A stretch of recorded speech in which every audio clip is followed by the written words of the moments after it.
दोस्तों welcome bye Aditya vlog दोस्तों আজি মায়ে মোক কৈ আছে আজি একো বস্তু নাই বনোৱা বস্তু নাই কিন্তু কৈছে বোলে বস্তু বহুত দাম হৈছে তাকে আজি পাকঘৰত কি বনাইছে চাম ব্লগ আৰু ব্লগ ভিডিঅ' বুক কৰক আজি পাকঘৰত কি বনাইছো গম পাইনে আজি পাকঘৰত বনাম বজাৰৰ বস্তুটো আনিবই নোৱাৰি এক কুন্দুলি আনিছো পটল আনিছো বিলাহী আৰু পিয়াজ আৰু কেঁচা জলকীয়া পাচলি আছে এইকেইটাই আনিলে মাছ কেইটামান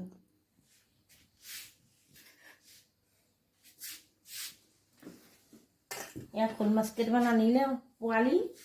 ডাঙৰ মাছখিনি খাব নোৱাৰোঁ আমি লিখা দুখীয়া মানুহ তথাপিতো আজি কি বনাম একো নাই এয়া কুন্দুলি পিচি লৈছোঁ ইয়াত কুন্দুলি পিচি লৈছোঁ কুন্দুলি পিচি বিলাহী থৈছোঁ বিলাহী সৰু সৰুকৈ কাটিম পিঁয়াজ কাটিম এয়া কুন্দুলি পিচি ল'লোঁ এয়া বিলাহী সৰু সৰুকৈ কাটি দিছোঁ কাটি ধুনীয়াকৈ এয়া ভাজিম এতিয়া মই কেনেকৈ বনাই যাম আপোনালোকে চাই যাব আজি এনেদৰে ৰাতি ভাত সাজ খাম আপোনালোকেও এনেদৰে বনাই খাবচোন মই যদি পাচলি নহয়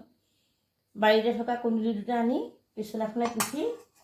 বিলাহী এনেকৈ সৰু সৰু কাটি পিঁয়াজ দি জলকীয়া দি শ'ল মাছ ধুনীয়াকৈ ফ্ৰাই কৰিব হ'ব সময়ত নেমু অকণ দি দিব মান ধনিয়া পাত দুটা সৈতে তেনেদৰে এসাঁজ খাই চাবচোন বাৰু এয়া মাছ ফ্ৰাই কৰি আছোঁ এয়া মাছ ফ্ৰাই ধুনীয়াকৈ কৰিছে এয়া কৰিছোঁ খালীকৈ খাবলৈ এতিয়া এয়া থৈ দিছোঁ আমি এয়া কুন্দুলি এয়া মাছৰ ওপৰতে এতিয়া এয়া দি দিম পিঁয়াজ এয়া পিঁয়াজ দিছোঁ এয়া বিলাহী আৰু কুটি থোৱা কুন্দুলি আৰু কেঁচা জলকীয়া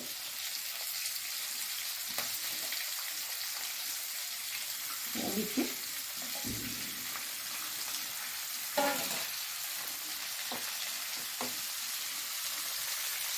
অকণমানতে নিমখ দি দিম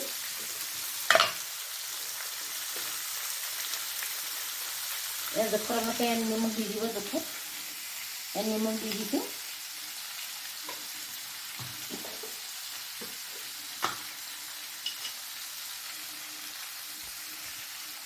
হালধি দিছোঁ কম আনেৰে লৰাব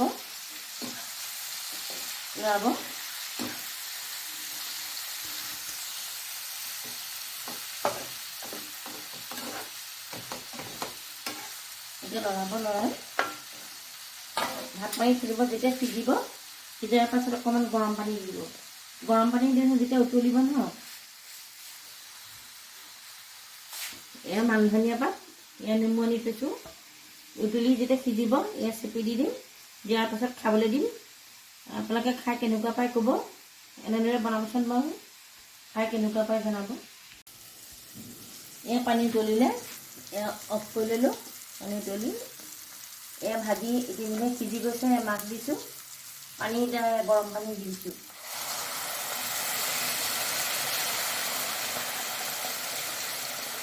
এইটো জোখত ৰাখি দিব অকণমান সিজিব আকৌ উতলিবলৈ দিব উতলাৰ পাছতে নেমু আৰু ধনিয়া দি দিম দিয়াৰ পাছতে খাব পৰা হ'ব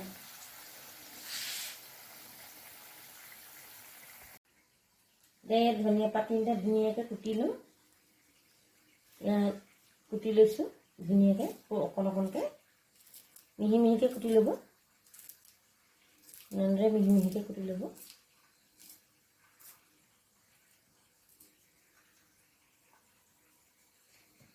কুটি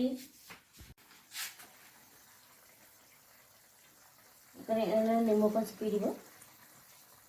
এনেদৰে নেমু চেপি দিলে ভাল চেণ্টটো ওলায়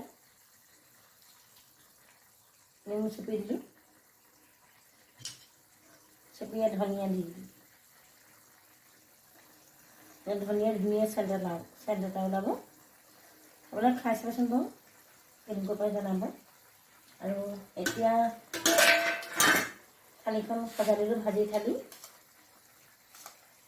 এয়া ভাজি দিছোঁ একদম ভাজি দিলোঁ এতিয়া ফ্ৰাই মাছ দিছোঁ। এয়া ঘৰতে বনোৱা আমৰ আচাৰ। এয়া হ'ল আজি আমাৰ গধূলিৰ সাজৰ আয়োজন। আপোনালোকে এনেদৰে খাই চাবচোন বাৰু। কাৰণ পাচলি আনিবলৈ ইমান সমৰ্থ নাইতো 60-70 টকা দি,